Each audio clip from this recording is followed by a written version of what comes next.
Hi, I'm Lisa with Body Potential Fitness. Today I'll be going over the lunge. So we'll be going over proper form, why the lunge is such a great exercise, and also how to modify it if it's causing pain for you. So first of all, the lunge is a great exercise. It works the major muscle groups of the lower body, it raises the heart rate, burns some calories, it works our core and our balance. But most of all, I think the lunge should be a part of your regimen because it's a skill that we need to keep that helps us up and down from the floor. So let's go over proper form, making sure that you are avoiding pain when doing the lunge. First of all, we'll be setting up in our stride length. So if this is a stationary lunge, you want to make sure that your back foot is naturally lifted off the ground where the heel is up and the toe is down. So that is already ensuring that our stride length is long enough.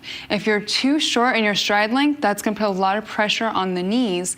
So taking that stride length, checking in with that is a really important first step. Then we want to make sure that our toes are facing forward.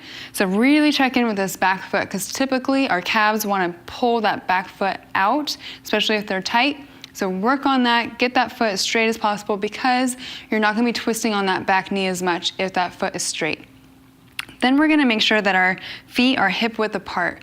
That's another one where I kind of see people go wrong a little bit, is they get a little too narrow in their stance and then they're really balancing, working on that balance, rather than just being able to really focus on the form and get through the repetitions.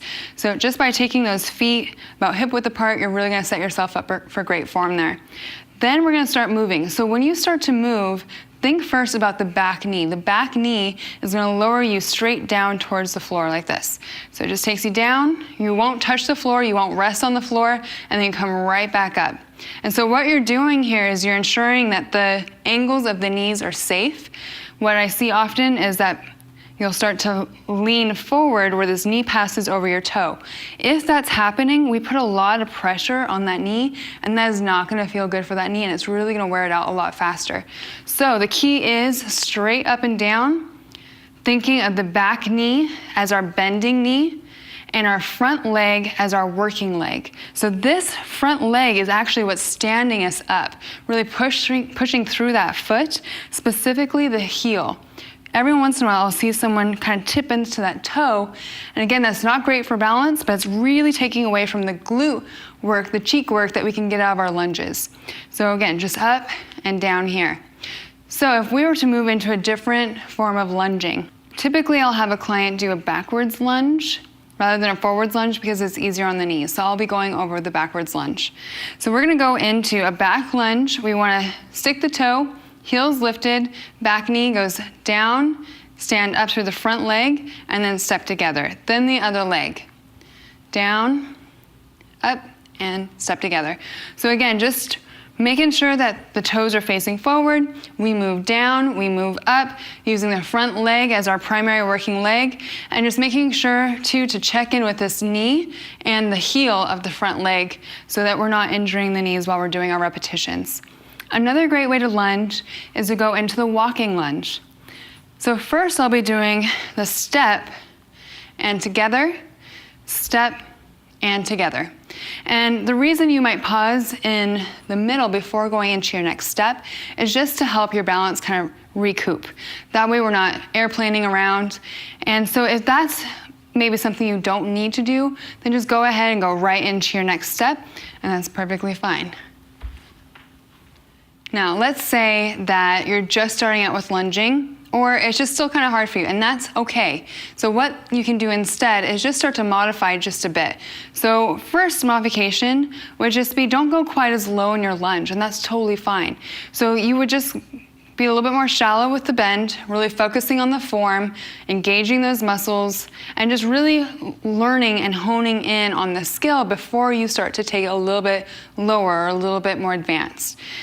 Also, if you're having a hard time with your balance, I'd much rather that you hold on and just use furniture, use a wall.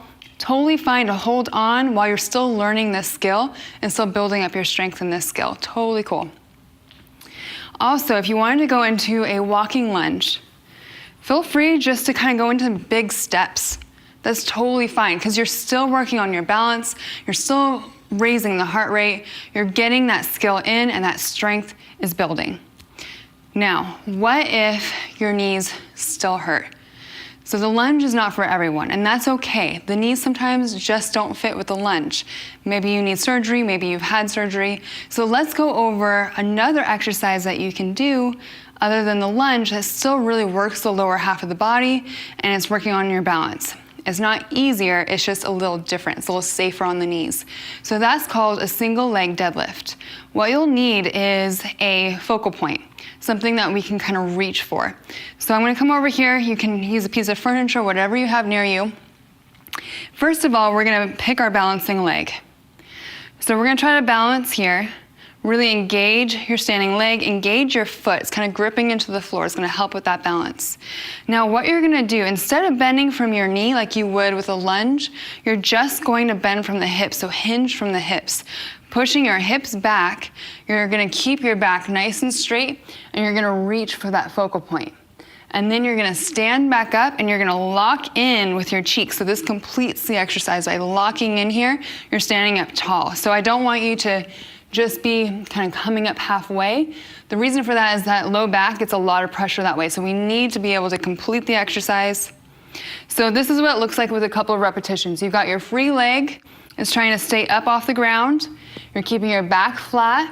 There's just a slight bend in your knee. It's just a soft knee bend. We're not getting super low through that knee, right? We're trying to protect it. But the bend is coming from those hips.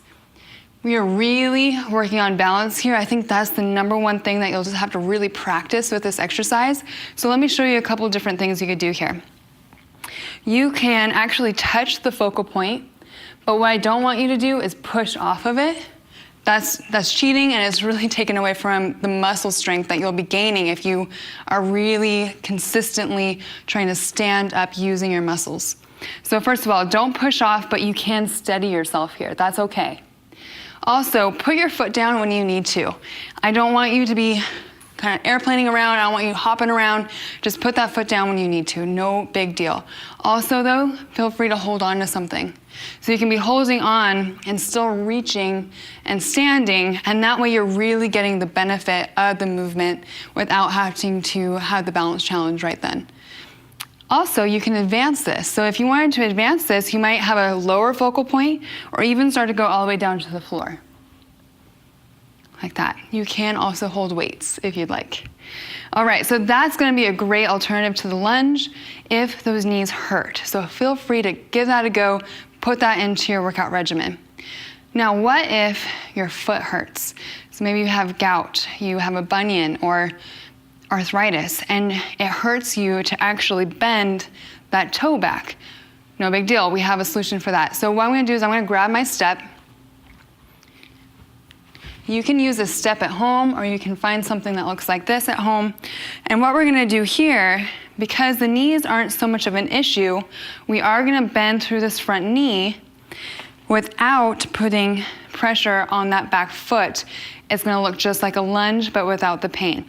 So what you'll be doing here is pushing back through the hips, lowering through the knee, pushing this foot back as much as you can, and then you stand up and squeeze at the top. So it's kind of a combination of our single leg deadlift and the lunge, but without the pain. It is still very much a balance challenge. So again, hold on if you need to, no big deal. Practice makes this a lot better. So eventually you might not need to hold on, but in the beginning, feel free to do that. Okay, so again, you're just gonna be pushing those hips back, bend through the knee to lower, and then you stand up. Okay, so a couple things that I wanna make sure you're not doing.